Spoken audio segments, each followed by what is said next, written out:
So இந்த video நம்ம என்ன பார்க்க போகிறோம்னு பார்த்தீங்கன்னா, உங்களுக்கு வந்து உங்களுடைய ஆட்சன்ஸ் வந்து டிஸ்அப்ரூவல் ஆகுறதுக்கு என்னென்ன காரணங்கள்லாம் வந்து இருக்கும் அப்படின்னு சொல்லிட்டு அந்த வீடியோவில் வந்து பார்க்க போகிறோம். ஸோ தயவு செஞ்சு வீடியோ வந்து ஸ்கிப் பண்ணாமல் வந்து பாருங்கள். அதே மாதிரி நீங்கள் வந்து ஆட்சன்ஸ் அப்ளை பண்ணுறதுக்கு முன்னாடி என்னென்ன விஷயங்கள் உங்களுடைய பிளாக்கரில் நீங்கள் பண்ணியிருக்கணும் அப்படின்னு சொல்லிட்டு நம்ம ஒரு வீடியோ வந்து போட்டிருக்கோம். ஸோ அந்த வீடியோ பார்க்காதவங்க போய் பார்த்துருங்க. ஸோ அந்த வீடியோட லிங்க் இந்த வீடியோட டிஸ்கிரிப்ஷனில் தானே பார்க்காதவங்க போய் பார்த்துருங்க. இப்போ வந்து பார்த்தீங்கன்னா இந்த வீடியோ நம்ம வந்து உங்களுடைய ஆட்சன்ஸ் டிஸ்அப்ரூவல் ஆகிறதுக்கு என்னென்ன காரணங்கள் வந்து இருக்குது, மெயினாக வந்து பிளாக்கருக்கு நீங்கள் ஆட்சன்ஸ் அப்ளை பண்ணும்போது இந்த மாதிரி டிஸ்அப்ரூவல் ஆச்சுன்னா அதுக்கு வந்து என்னென்ன காரணங்கள் வந்து இருக்குது, பிளாக்கரில் என்னென்ன விஷயங்கள்லாம் நீங்கள் வந்து மிஸ்டேக் பண்ணியிருப்பீங்க அப்படின்னு சொல்லிட்டு தான் இந்த வீடியோவில் வந்து பார்க்க போகிறோம். ஸோ தயவு செஞ்சு வீடியோ வந்து ஸ்கிப் பண்ணாமல் வந்து பாருங்கள். ஸோ ஃபஸ்ட்டு வந்து பார்த்தீங்கன்னா உங்களுடைய பிளாக்கரில் நீங்கள் வந்து மெனு வந்து கரெக்டாக வந்து நீங்கள் வந்து ஆட் பண்ணியிருக்க மாட்டீங்க. ஸோ மெனுவே இல்லாமல் நீங்கள் வந்து மேபி வந்து ப்ளைனாக கூட நீங்கள் வந்து கேட்டகரி வைஸாக பிரிக்காமல் மெனு நீங்கள் போடாமல் அந்த மாதிரி பிளாக்கர் நீங்கள் க்ரியேட் பண்ணி ரன் பண்ணியிருக்கலாம். ஸோ அதுவுமே ஒரு காரணமாக வந்து இருக்கலாம். அடுத்து வந்து பார்த்தீங்கன்னா டேக்ஸ் செக்ஷன். ஸோ டேக்ஸில் வந்து பார்த்தீங்கன்னா உங்களுக்கு வந்து கண்டிப்பாக எல்லா போஸ்ட்டுக்குமே நீங்கள் வந்து கொடுக்கணும். ஸோ எதுவுமே நீங்கள் வந்து ப்ளைனாக இருக்கிற மாதிரி நீங்கள் வந்து கொடுத்துடாதீங்க. ஸோ அதுவுமே நீங்கள் கொடுத்துருங்க. அடுத்து வந்து பார்த்தீங்கன்னா மேபி உங்களுடைய பிளாக்கரில் நீங்கள் வந்து இந்த terms and condition, privacy policy, disclaimer, about and contact us பேஜஸ்லாம் நீங்கள் க்ரியேட் பண்ணாமல் இருந்தால் கூட அதுவுமே ஒரு காரணமாக வந்து இருக்கும் இந்த ஆட்சன்ஸ் வந்து டிஸ்அப்ரூவல் ஆகிறதுக்கு.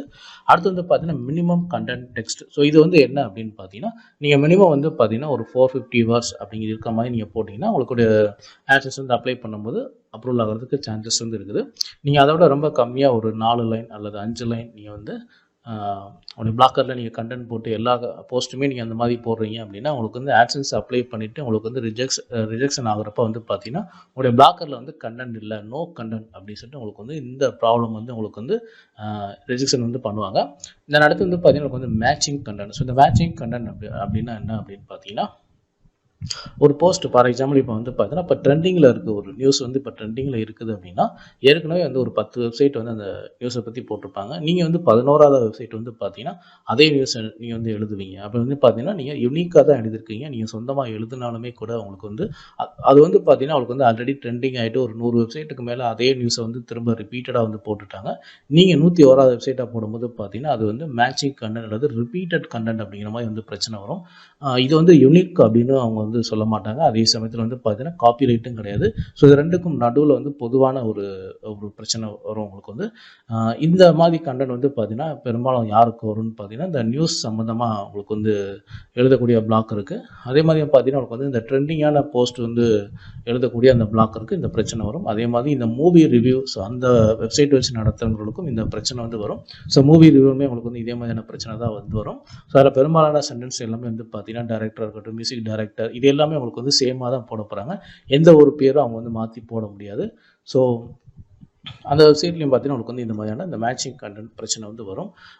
அடுத்து வந்து பார்த்தீங்கன்னா உங்களுக்கு வந்து minimum number of post. So சில பேர் வந்து பார்த்தீங்கன்னா உங்களுக்கு வந்து ஒரு 10 போஸ்ட் அல்லது 15 போஸ்ட் போட்டுட்டு ஆட்சன்ஸ் அப்ளை வந்து பண்ணுவாங்க. ஸோ அந்த மாதிரி அப்ளை பண்ணிங்கன்னா உங்களுக்கு வந்து ரிஜெக்ஷன் வந்து பண்ணுவாங்க.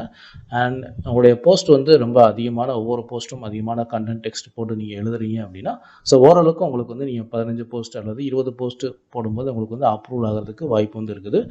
பட் ஆனால் உங்களுக்கு வந்து நீங்கள் இந்த 450 வேர்ட்ஸை விட ரொம்ப கம்மியான கண்டென்ட் போட்டு டெக்ஸ்ட் போட்டு நீங்கள் ஒவ்வொரு போஸ்ட்டும் எழுதி நீங்கள் வந்து அப்ளை பண்ணும்போது உங்களுக்கு வந்து ரிஜெக்ஷன் வந்து பண்ணுவாங்க.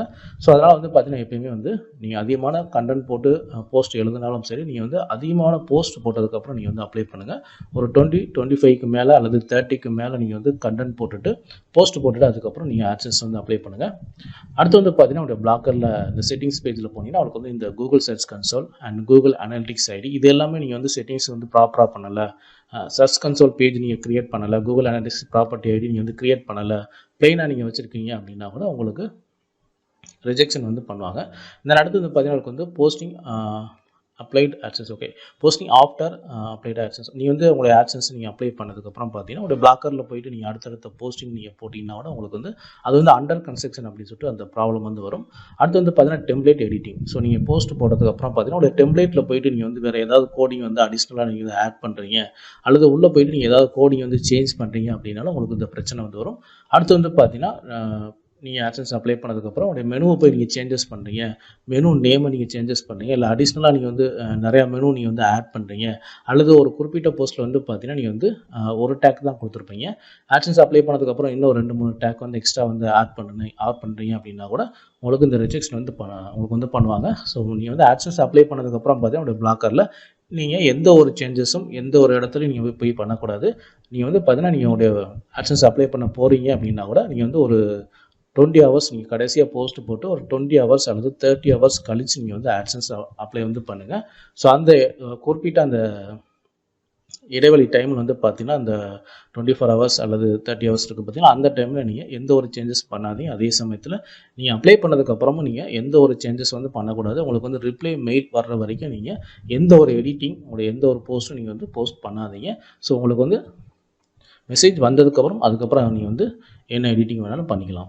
அடுத்து வந்து பார்த்தீங்கன்னா இன்வேலிட் விசிட். ஸோ இது வந்து பார்த்தீங்கன்னா சில பேர் வந்து என்ன பண்ணுவாங்க அப்படின்னு பார்த்தீங்கன்னா போஸ்ட் வந்து போட்டுருவாங்க. போட்டதுக்கப்புறம் பார்த்தீங்கன்னா அவங்களுடைய போஸ்ட்டே போயிட்டு அவங்க வந்து ரிவ்யூ பண்ணி பார்ப்பாங்க. ஸோ உங்களுக்கு வந்து பிளாக்கரில் செட்டிங்ஸ் பேஜ்லேயே உங்களுக்கு வந்து இருக்கும். ஒரு போஸ்ட் போட்டதுக்கு முன்னாடி வந்து பார்த்தீங்கன்னா நீங்களே உங்களுடைய போஸ்ட்டை ரிவ்யூ வந்து பண்ணிக்கலாம். இந்த மாதிரி ரிவ்யூ பண்ணுற மாதிரி இருந்துச்சுன்னா அந்த ஆப்ஷனை நீங்கள் வந்து யூஸ் பண்ணி பார்த்துக்குங்க. உங்களுடைய போஸ்ட் போட்டதுக்கப்புறம் அந்த ஒவ்வொரு போஸ்ட்டாக நீங்களே வந்து விசிட் பண்ணி அடிக்கடி அந்த போஸ்ட்டை வந்து பார்க்காதீங்க. அல்லது உங்களுடைய வெப்சைட்டோட மெயின் பேஜை நீங்கள் வந்து அடிக்கடி விசிட் பண்ணி உங்களுடைய பிளாக்கரில் போய்ட்டு நீங்கள் போய் செக் பண்ணாதீங்க. உங்களுடைய கண்டென்ட் எப்படி இருக்குது அப்படின்னு சொல்லிட்டு நீங்களே வந்து அடிக்கடி வந்து செக் பண்ணீங்க அப்படின்னா இது வந்து இன்வாலிட் விசிட் அப்படிங்கிற மாதிரி வரும். இந்த காரணத்துக்காக உங்களுக்கு வந்து AdSense வந்து ரிஜெக்ஷன் வந்து பண்ணுவாங்க. ஸோ உங்களுக்கு வந்து ஆர்கானிக்காக வர்ற அந்த வியூஸை விட உங்களுடைய விசிட்டே வந்து அதில் வந்து அதிகமான எண்ணிக்கையில் இருக்குது அப்படிங்கிற பட்சத்தில் உங்களுக்கு வந்து ரிஜெக்ஷன் வந்து பண்ணுவாங்க. அடுத்து வந்து பார்த்தீங்கன்னா மோர் காப்பிரைட் இமேஜஸ். ஸோ நீங்கள் வந்து உங்களுடைய கண்டென்ட்டில் வந்து அதிகமான காப்பிரைட் இமேஜஸ் வந்து நீங்கள் வந்து எதுவும் மோடிஃபை பண்ணாமல் அப்படியே நீங்கள் போட்டு பண்ணிக்கிட்டே இருக்கீங்க அப்படின்னா பெரும்பாலான வந்து பிரச்சனை இதில் இது எந்த ஒரு இமேஜுக்கு உங்களுக்கு வந்து சீக்கிரம் பிரச்சனை வரும்னு பார்த்தீங்கன்னா இப்போ வந்து பார்த்தீங்கன்னா ரொம்ப ஃபேமஸான பிராண்டட் கம்பெனி இமேஜஸ் நீங்கள் வந்து அடிக்கடி எடுத்து போட்டுக்கிட்டே இருக்கீங்கன்னா உங்களுக்கு வந்து சீக்கிரமாக இந்த இமேஜ் காப்பிரைட் பிரச்சனை வந்து வரும். ஸோ அதனால் முடிஞ்ச அளவுக்கு நீங்கள் அதை வந்து மோடிஃபை பண்ணுங்கள். அல்லது நீங்கள் வந்து ஃப்ரீ இமேஜஸ் உங்களுக்கு வந்து ராயல்ட்டி ஃப்ரீ இமேஜஸ் உங்களுக்கு வந்து நிறையா வெப்சைட்டில் வந்து தராங்க. ஸோ அந்த மாதிரியான இமேஜஸ் நீங்கள் வந்து எடுத்து போட்டுக்கலாம், ஒன்றும் பிரச்சனை கிடையாது. அடுத்து வந்து பார்த்தீங்கன்னா ரிப்பீட்டட் கண்டென்ட். ஸோ உங்களுடைய பிளாக்கரில் நீங்கள் வந்து ஒரு போஸ்ட் போட்டுருக்கீங்க, 1 வீக் முன்னாடி ஒரு போஸ்ட் போட்டுருக்கீங்க, அதே ரிப்பீட்டட் கண்டென்ட்டாக உங்களுக்கு வந்து மறுபடியும் வந்து 1 வீக் கழிச்சு அதே ரிப்பீட்டட் கண்டென்ட் நீங்கள் மறுபடியும் போட்டுருக்கீங்க அப்படின்னா உங்களுக்கு வந்து இந்த பிரச்சனை வந்து வரும். ஸோ ஒரே விஷயத்தை நீங்கள் வந்து திரும்ப திரும்ப போஸ்ட் போட்டு நீங்கள் பண்ணினாலும் உங்களுக்கு வந்து இந்த AdSense வந்து ரிஜெக்ஷன் வந்து பண்ணுவாங்க. அடுத்து வந்து பார்த்தீங்கன்னா ரீரைட் கண்டென்ட். ஸோ நீங்கள் வந்து ஒரு வெப்சைட்லேருந்து நீங்கள் ஒரு கண்டென்ட் அப்படியே காப்பி பண்ணி வெப்சைட்டில் கூகுளில் போய்ட்டு நீங்கள் சர்ச் பண்ணிங்கன்னா தெரியும். ஸோ ரீரைட் பண்ணக்கூடிய நிறையா வெப்சைட் வந்து உங்களுக்கு வந்து இருக்குது. ஸோ அந்த மாதிரி வெப்சைட்டில் போட்டு நீங்கள் வந்து உங்களுடைய வேறு வெப்சைட்டில் காப்பி பண்ண அந்த கண்டென்ட்டை ரீரைட் பண்ணி மோடிஃபை பண்ணி உங்களுடைய வெப்சைட்டில் நீங்கள் போட்டாலும் உங்களுக்கு வந்து இந்த மாதிரி முழுக்க வெப்சைட் வந்து இந்த ரீரைட் கண்டென்ட்டை பேஸ் பண்ணியே தான் நீங்கள் வந்து க்ரியேட் பண்ணியிருக்கீங்க அப்படிங்கிற பட்சத்தில் உங்களுக்கு வந்து AdSense அப்ளை பண்ணும்போது ரிஜெக்ஷன் ஆகிறதுக்கு வாய்ப்பு வந்து இருக்குது. ஸோ சில பேருக்கு வந்து இது அந்த ரீரைட் கண்டென்ட்டுக்கு உங்களுக்கு வந்து சில பேருக்கு வந்து AdSense அப்ரூவ் ஆகிறதுக்கு வாய்ப்பு இருக்குது, சில பேருக்கு வந்து ரிஜெக்ஷன் ஆகிறதுக்கு வாய்ப்பு இருக்குது. ஸோ இது வந்து கன்ஃபார்மாக நம்ம சொல்ல முடியாது. ஸோ நீங்கள் வந்து எப்படி ரீரைட் பண்ணியிருக்கீங்க, எப்படி மோடிஃபை பண்ணியிருக்கீங்க அப்படிங்கிறத பொறுத்து அந்த விஷயங்கள் வந்து அமையும். அண்ட் இது வந்து ஒரு லக் பேஸ் அப்படின்னு கூட நம்ம வந்து சொல்லலாம். அடுத்து வந்து பார்த்தீங்கன்னா அதர் சோர்ஸ் வீடியோஸ். ஸோ இப்போ வந்து பார்த்தீங்கன்னா யூடியூப் இல்லாமல் உங்களுக்கு வந்து இன்னும் நிறைய பிளாட்ஃபார்ம் வந்து இருக்குது. இந்த வீடியோ ரிலேட்டடான பிளாட்ஃபார்ம் வந்து நிறையா வந்து இருக்குது. இப்போ டிக்டாக் இருக்கட்டும், இல்லை வாட்ஸ்அப்பில் கூட நிறைய வீடியோஸ் வந்து ஓனாக மேக் பண்ணி கூட ஷேர் பண்ணுறாங்க. அந்த மாதிரி உங்களுக்கு வந்து வேறு சோர்ஸில் இருக்கக்கூடிய வீடியோ எடுத்து நீங்கள் உங்களுடைய பிளாக்கரில் நீங்கள் போடக்கூடாது. ஸோ அது வந்து கூகுள் ஈஸியாக வந்து ஃபைன் பண்ணிடுவாங்க. ஸோ அந்த மாதிரி வீடியோ கண்டென்ட் நீங்கள் போட்டாலும் உங்களுக்கு வந்து இந்த AdSense வந்து ரிஜெக்ட் பண்ணுறதுக்கு வாய்ப்பு இருக்குது. அடுத்து வந்து பார்த்தீங்கன்னா கண்டென்ட் பாலிசி. ஸோ இந்த கண்டென்ட் பாலிசி ரிலேட்டடாக நம்ம வந்து ஒரு வீடியோ வந்து போட்டிருக்கோம். இந்த கண்டென்ட் பாலிசியில் வந்து பார்த்தீங்கன்னா உங்களுக்கு வந்து இந்த வயலேஷன் சம்மந்தமான விஷயங்கள் எதுவும் பண்ணக்கூடாது, ஹேட்டட் ஸ்பீச்சஸ் அந்த மாதிரிலாம் வந்து இருக்கக்கூடாது. அண்ட் உங்களுக்கு வந்து பார்த்தீங்கன்னா இந்த பிளட்டட் அதிகமான பிளட்டு அந்த மாதிரியான இமேஜஸ் வந்து போடக்கூடாது, சைல்டு அப்யூஸ் வந்து இருக்கக்கூடாது, மற்றவங்களோட ஐடென்டிஃபை எடுத்து நீங்கள் வந்து உங்களுடைய பிளாக்கரில் நீங்கள் போடக்கூடாது, அடுத்தவங்களுடைய மொபைல் நம்பர் அண்ட் பர்சனலாக உங்களுக்கு வந்து நிறைய விஷயங்கள் இருக்குது. பார்த்தீங்கன்னா அவங்களோட photo, mobile number, address, so இந்த மாதிரி விஷயங்கள் எல்லாமே நீங்கள் வந்து பப்ளிக்காக உங்களுடைய பிளாக்கரில் நீங்கள் போடக்கூடாது. இந்த மாதிரி பார்த்தீங்கன்னா கண்டென்ட் பாலிசியில் இன்னும் நிறைய விஷயங்கள் இருக்குது. அது சம்மந்தமாக நம்ம வந்து ஒரு வீடியோவே வந்து போட்டிருக்கோம். பார்க்காதவங்க அந்த வீடியோவை பாருங்கள். ஸோ அந்த வீடியோவோட லிங்க்கும் இந்த வீடியோவோட டிஸ்கிரிப்ஷனில் தானே பார்க்காதவங்க கண்டிப்பாக போய் பாருங்கள். ஸோ ஒவ்வொரு பிளாக்கருமே நீங்கள் போய் கண்டிப்பாக பார்க்க வேண்டிய வீடியோ வந்து பார்த்தீங்கன்னா இந்த கண்டென்ட் பாலிசி வீடியோ. ஸோ தயவு செஞ்சு அந்த வீடியோ போய் பார்த்துருங்க. ஸோ இந்த காரணங்களுக்காக வந்து பார்த்தீங்கன்னா உங்களுக்கு வந்து ஒரு AdSense நீங்கள் அப்ளை பண்ணதுக்கு ரிஜெக்ஷன் ஆகிறதுக்கு காரணம் வந்து பார்த்தீங்கன்னா இந்த காரணங்கள் எல்லாமே உங்களுக்கு வந்து அமையும். ஸோ இது இல்லாமல் உங்களுக்கு வந்து அடிஷ்னலாக இன்னும் நிறைய ரீசன் வந்து இருக்கிறதுக்கு வாய்ப்பு இருக்குது. ஸோ உங்களுக்கு AdSense ரிஜெக்ஷன் ஆனதுக்கப்புறம் பார்த்தீங்கன்னா ஃபஸ்ட்டு மெயில் அனுப்புவாங்க. தென் உங்களுடைய AdSense அக்கௌண்ட்டில் டேரெக்டாக நீங்கள் உள்ளே போனதுக்கப்புறம் பார்த்தீங்கன்னா அதில் வந்து உங்களுக்கு வந்து என்ன ரீசனுக்காக வந்து ரிஜெக்ஷன் பண்ணியிருக்கிறாங்க அப்படிங்கிற அந்த ரீசனும் உங்களுக்கு வந்து சொல்லியிருப்பாங்க. தென் அதை நீங்கள் சரி பண்ணிவிட்டு நீங்கள் வந்து மறுபடியும் அப்ளை பண்ணிங்கன்னா கண்டிப்பாக உங்களுக்கு வந்து AdSense அப்ரூவல் கிடைக்கிறதுக்கு வாய்ப்பு வந்து இருக்குது. ஸோ இந்த வீடியோ வந்து அவ்வளோதான். ஸோ இப்படி பிடிச்சிருந்தா லைக் பண்ணுங்கள், ஷேர் பண்ணுங்கள். ஸோ நம்ம சேனல் வந்து பார்த்தீங்கன்னா பிளாக்கர் சம்மந்தமான A to Z வீடியோஸ் வந்து அப்டேட் வந்து பண்ணிக்கிறோம். ஸோ மறக்காமல் நம்ம சேனலை வந்து சப்ஸ்கிரைப் பண்ணி வச்சுங்க. தேங்க்யூ ஃபார் வாட்சிங்.